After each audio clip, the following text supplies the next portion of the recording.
Dark wood paneling. Dark wood paneling was so popular in the 1960s and 70s that it was once nearly almost impossible to avoid in any neighborhood. Today, while many homeowners have phased out the dark and dreary feature in favor of neutral or brightly painted drywall, paneling remains in plenty of homes that haven't been remodeled in decades. If you have real wood paneling, consider bleaching or painting over it to freshen it up. If, however, the walls are covered by sheets of wood-look panels, pull them off now. Carpet everywhere. There was a time when wall-to-wall carpeting was a luxurious must-have, but these days it's all about hardwood. Although carpeting adds comfort underfoot and absorbs sound, which is especially important in bedrooms, consider upgrading to wood on the main floor of your home. Not only is it more in step with today's home trends, but it's more hygienic too. Honey oak cabinets, a staple in kitchens of the 1980s and 90s, these golden tone wood cabinets have fallen out of favor as white and gray cabinets have risen in popularity. If you don't like your light stained cabinets, but they're in good shape, consider refinishing or painting what's there.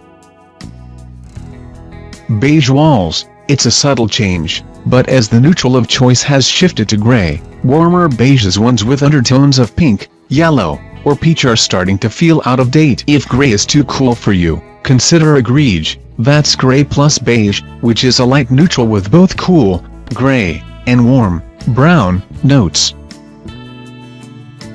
Popcorn ceilings. This nubby treatment gave ceilings everywhere a textured look through the mid-20th century and provided a challenge to anyone trying to clean cobwebs from the upper corners of a room. Despite their current lack of popularity, popcorn ceilings are still around today in lots of homes, because removal of these ceilings, some of which contain asbestos, can be expensive, messy, and potentially health-threatening. Pastel fixtures, pink toilets, tubs, sinks, and more were popular in the 1950s, so if they're still in your home, that's a clear sign that no one's remodeled since then. But before you renovate, be aware that these throwback fixtures are still popular among a certain set, so see if you can find your old porcelain in a new home. Laminate countertops, popular in the 1960s and 70s for their durability, wipe-clean convenience, and low price point, laminate countertops, particularly for mica, were a mark of pride. Though the material is still a good, affordable option, it's no longer as popular as natural or engineered stone countertops like marble, granite, and quartz.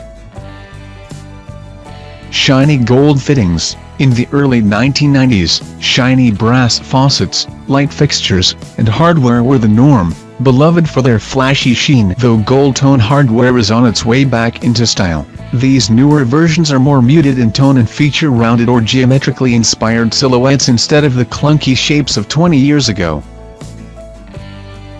Avocado green appliances. The first kitchen appliances were white, but the 1950s brought a rainbow of pastels, and the late 1960s introduced bolder shades, most infamously avocado green, which peaked in the 70s. If you have an avocado green oven in your kitchen today, it's screaming out that your kitchen hasn't been updated in almost 50 years. But kudos to you for keeping it in good shape for so long.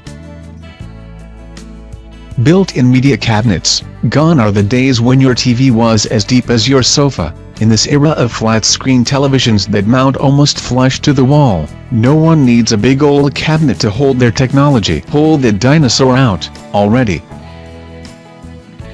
Chintz Wallpaper, a 19th century staple that enjoyed a revival in the late 1980s and early 90s. This fuzzy floral wallpaper feels out of date today. Done right, it can add vintage flair in an eclectic space, but done wrong, it just looks like grandma decorated your space. No offense, Graham.